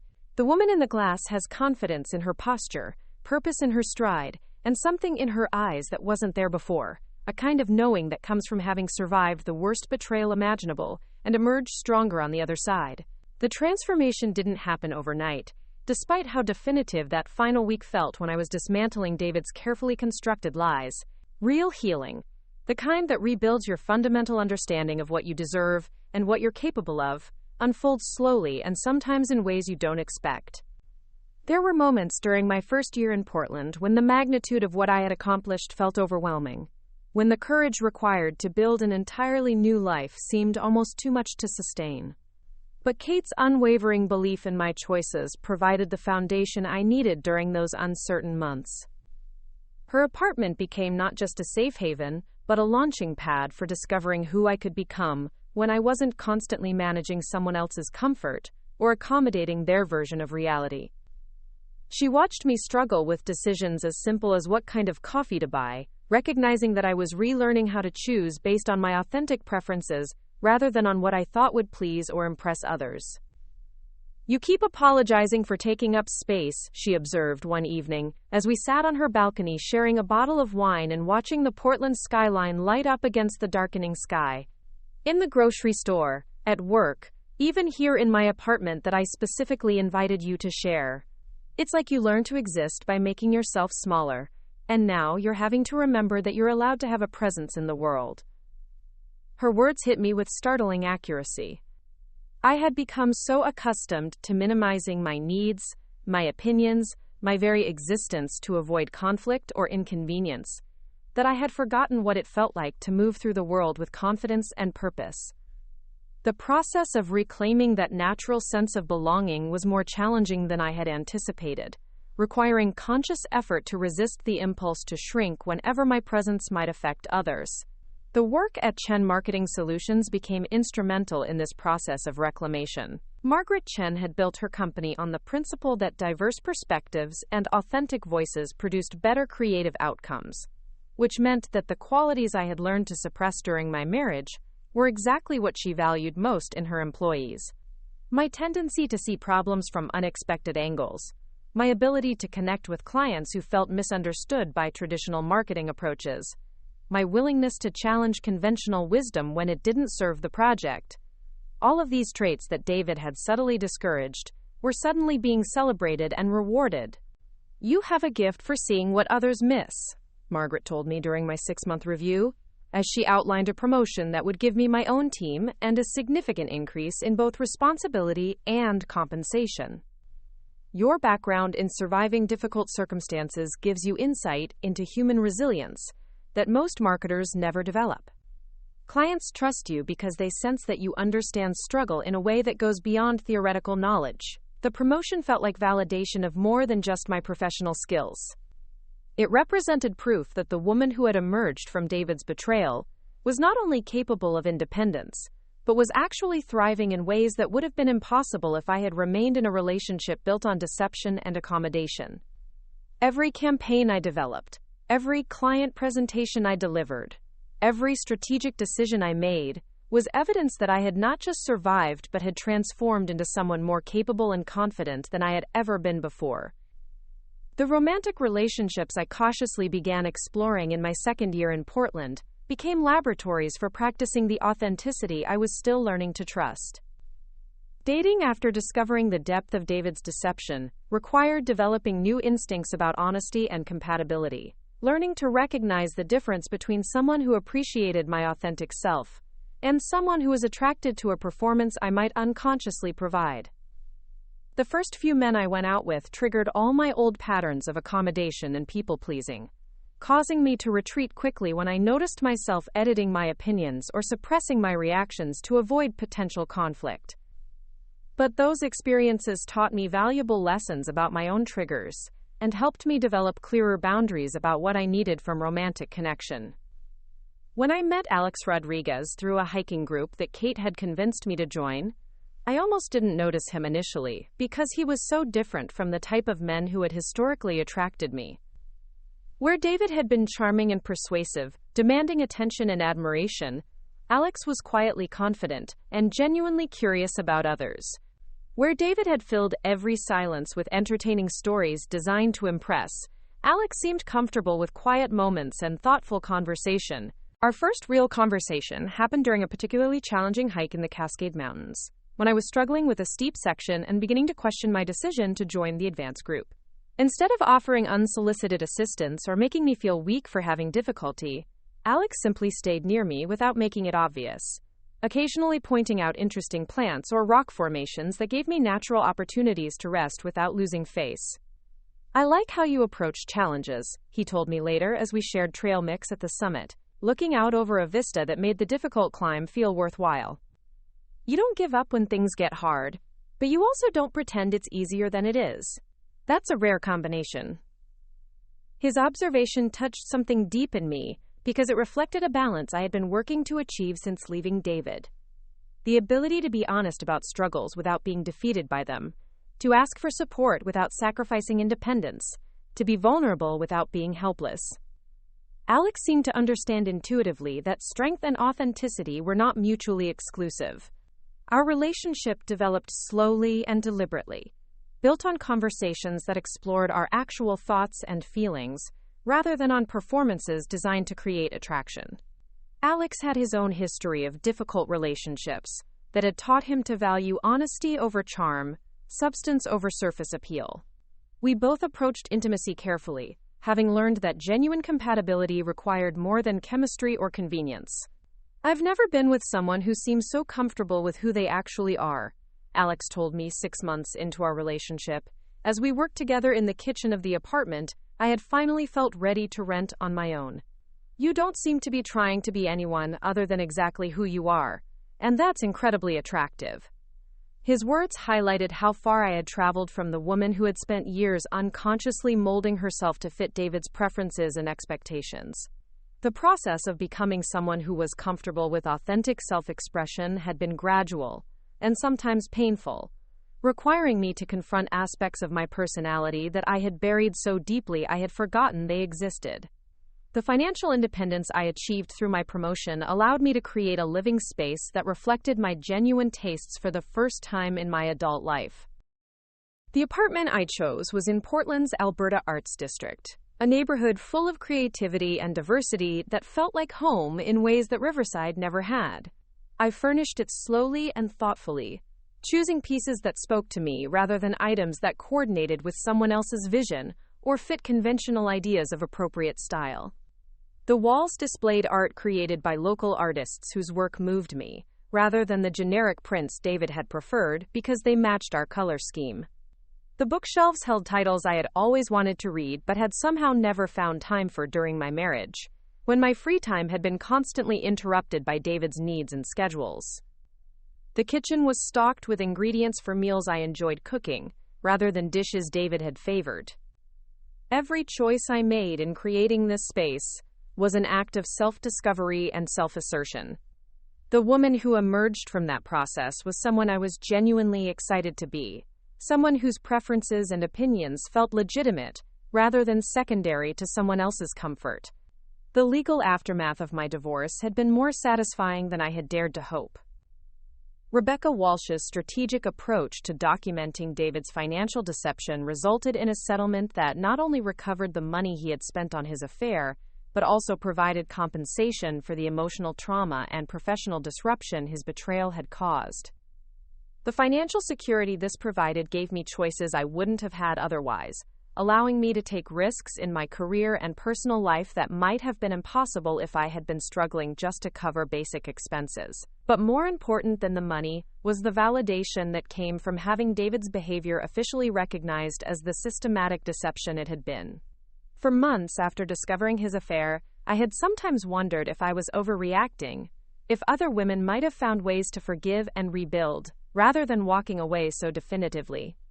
The legal proceedings confirmed that what David had done went far beyond a typical affair into territory that was both financially fraudulent and emotionally abusive. The last communication I received from David came almost 2 years after our divorce was finalized. A carefully worded email that attempted to rewrite the history of our relationship and his role in its destruction. He portrayed himself as someone who had made mistakes during a difficult period, but had always loved me genuinely, claiming that my refusal to give him a chance to explain or make amends had been unnecessarily harsh. Reading his message, I was struck by how little he seemed to understand about what he had actually done. His email focused on the affair as if it had been an isolated lapse in judgment, rather than part of a systematic pattern of deception that had characterized our entire marriage. He showed no awareness of the financial fraud, the manipulation of my recovery timeline, or the psychological impact of discovering that someone you trusted completely had been living a double life for months. But what struck me most was how little his perspective mattered to me anymore. The woman who had once agonized over David's approval and worried constantly about disappointing him was gone, replaced by someone who understood that his opinion of her choices was irrelevant to her well-being or worth. I deleted his email without responding, not out of anger, but out of simple disinterest in relitigating a relationship that had ended exactly as it should have. The career trajectory that began with my promotion at Cascade Marketing Solutions continued to exceed my expectations in ways that would have seemed impossible during my marriage. The confidence I had developed through surviving David's betrayal translated into professional courage that allowed me to pursue opportunities I might have been too intimidated to consider before. When Margaret offered me the chance to open a Portland satellite office for a major consulting firm that wanted to acquire our company's expertise, I accepted without the paralyzing self-doubt that had once characterized my approach to professional advancement. The new role required skills I had never tested and responsibilities that stretched my capabilities in exciting ways. But the woman who had strategically planned her escape from a deceptive marriage while recovering from major trauma was more than capable of handling the challenges of business development and team leadership. Every successful client presentation, every strategic decision that produced positive results, every team member who flourished under my leadership, was evidence that the strength I had discovered during my darkest period was not just survival-based but could be channeled into creation and growth. The speaking opportunities that emerged from my professional success gave me platforms to share insights about resilience and authentic leadership that I never would have developed if my life had continued along its original trajectory. When organizations asked me to address their teams about overcoming setbacks and maintaining integrity under pressure, I drew on lessons learned not in business school but in a guest bedroom, where I had documented lies while planning my escape from deception. The most important thing I learned, I told an audience of emerging female leaders at a conference in Seattle, is that you can't build anything lasting on a foundation of lies, whether it's a marriage or a career or a sense of self. Authenticity isn't always comfortable, but it's the only thing that allows genuine growth and connection. The response to these presentations was overwhelming, with women from various industries reaching out to share their own stories of discovering deception in relationships and finding the courage to start over. Their messages reminded me that my experience, while intensely personal, was part of a larger pattern of women learning to prioritize their own well-being over others' comfort, their own truth over others' convenience. Looking back now, I can see that the accident that nearly killed me was actually the beginning of my real life. The woman who had accepted David's lies, who had accommodated his needs at the expense of her own authenticity, who had mistaken performance for love, that woman had to die for someone genuine to emerge. The process was painful beyond anything I could have imagined, but it was also liberating in ways that continue to unfold. Today, I wake up in a home that reflects my authentic tastes, go to work that challenges and fulfills me, and spend time with people who value me for exactly who I am, rather than who I'm willing to pretend to be. The relationship with Alex has evolved into something deeper and more honest than anything I experienced during my marriage, built on mutual respect rather than accommodation, on genuine compatibility rather than convenient coexistence. The woman in the mirror now is someone I'm proud to be. Someone who has learned that real strength isn't enduring whatever treatment others decide to give you, but knowing what you deserve and refusing to accept anything less. The accident broke my body, and David's betrayal broke my heart. But from that destruction emerged someone more authentic, more confident, and more genuinely loving than I had ever been before. The story that began with a phone full of lies and a hospital bed became something entirely different. A story about discovering that the most important relationship you can have is with yourself, and that relationship is worth protecting at any cost. Sometimes the greatest gift trauma can give you is the clarity to see what was never serving you, and the courage to walk away before you lose any more of yourself to someone else's version of who you should be. Up next, you've got 2 more standout stories right on your screen. If this one hit the mark, you won't want to pass these up. Just click and check them out.